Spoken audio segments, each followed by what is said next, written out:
The trade war that the United States had originally hoped would show its strength and dominance on the global stage instead forced them to swallow terrible destruction. China, which was threatened with tariffs and expected to submit easily.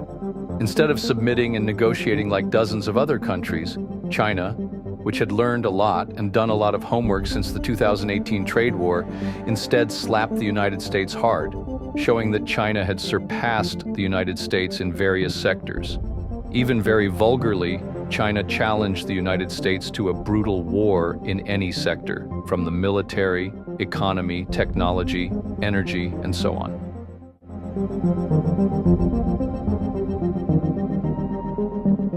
The United States seems very wrong because it thinks that China, which has always been considered a second-class country, has quietly reached the peak of progress.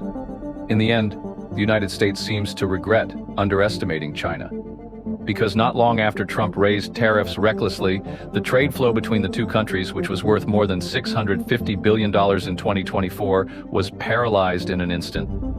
Chinese-made goods suddenly became very expensive in the American market and vice versa. But of course, the United States is the party that is most disadvantaged in this trade war. We can see this from Boeing, the icon of the American aerospace industry that was once dubbed the king of world aviation.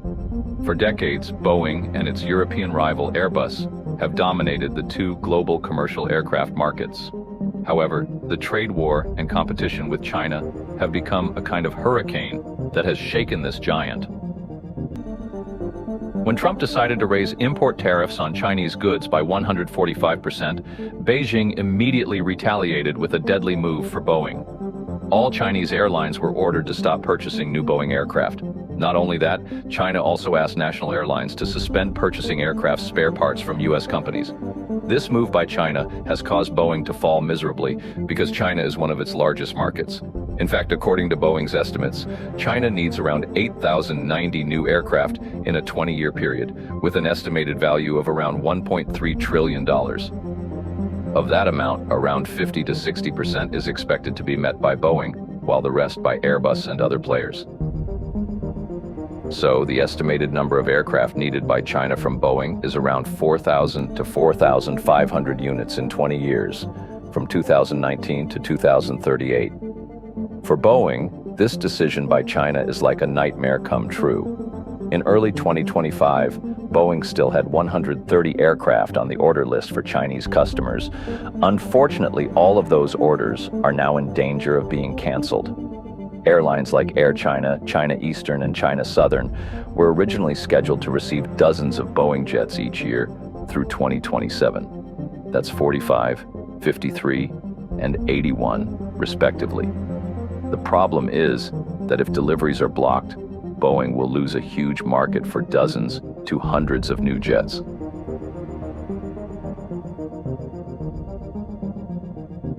In addition to the aerospace sector, the U.S. agricultural sector has also been the first and most visible victim of the trade war with China. Since 2018, U.S. farmers have been on the front lines of Beijing's tariff retaliation. China, the world's largest soybean importer, has targeted the heartland of U.S. agriculture by imposing high tariffs on soybeans, corn, sorghum, pork, and other crops.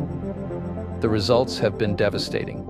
U.S. soybean exports to China plunged 75% in a year, from $12.3 billion in 2017 to just $3.1 billion in 2018. U.S. soybeans in the Chinese market plunged from more than 60% to less than 20%. China turned to Brazil and Argentina to meet its livestock feed needs. Ultimately, the U.S. government was forced to roll out tens of billions of dollars in aid through market facilitation programs and other programs in 2018 and 2019 to support farmers. And in a 2019 congressional hearing, farmer representatives reported rising debt, soaring production costs, and declining incomes that threatened the viability of farming. The farm bankruptcies rate in the United States at that time reached 20% compared to the previous year and reached the highest level in a decade.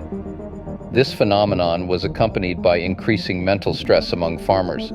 Reports of depression and suicide spread in the media, indicating a crisis at the heart of American agriculture.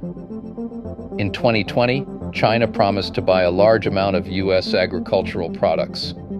Indeed, after the agreement, Chinese purchases increased again in 2020 and 2021, but fell short of the target of about 83% of the commitment in the agricultural sector. Once the agreement expired without an extension, tensions rose again.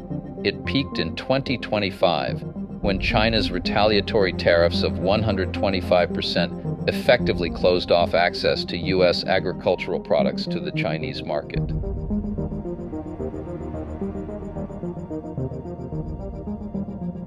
Then Beijing aggressively accelerated the diversification of its imports.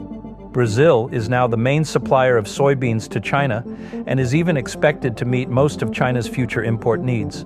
For U.S. farmers, 2025 feels like a worse déjà vu. Their soybean fields are again piling up crops with no buyers or selling them at low prices to alternative markets at a loss. Domestic commodity prices are being hit hard by the surplus that is not being absorbed by exports. In agricultural hubs like Iowa, Minnesota, and Nebraska, farm equipment is sitting idle for longer and farmers' incomes are falling horribly. Just imagine, in 2018 and 2019 alone, U.S. farm exports fell by $27 to $30 billion, and the lost market in China is estimated to be worth $24 billion. The Chinese market, which is very profitable for U.S. farmers, has virtually disappeared, leaving a huge hole in the agricultural trade balance. Not only that, the social impact on farming communities is also very pronounced. Farm equipment stores are empty of customers. Supporting industries such as wheat and soybean processing are reducing hours or closing. Young people who see their parents struggling on the farm are increasingly reluctant to continue their family businesses, accelerating the exodus of the younger generation from the agricultural region. Farmer anger is growing, and ironically, many of them are Trump's base of voters who supported his tough policy on China, but now they are the ones who are hurting the most.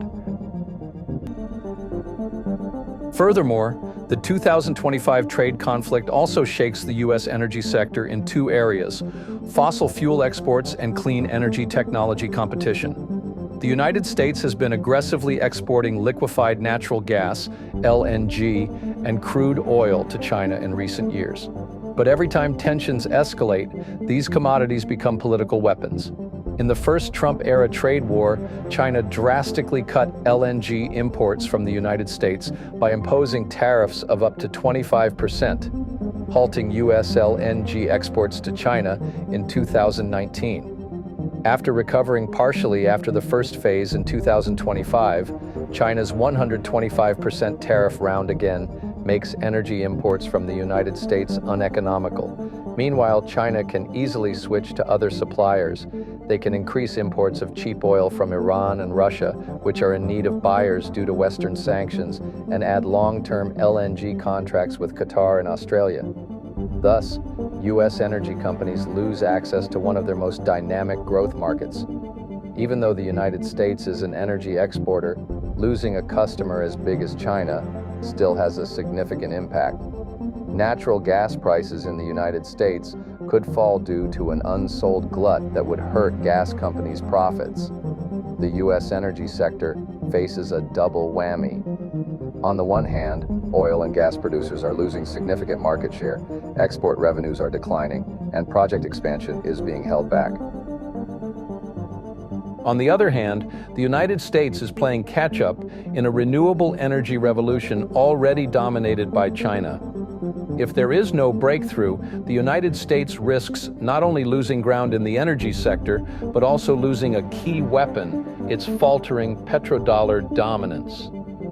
The United States now faces a formidable opponent it has never faced before in the trade war.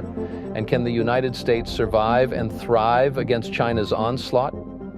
President Trump's decisions will have a profound impact on how the global order will look in the future.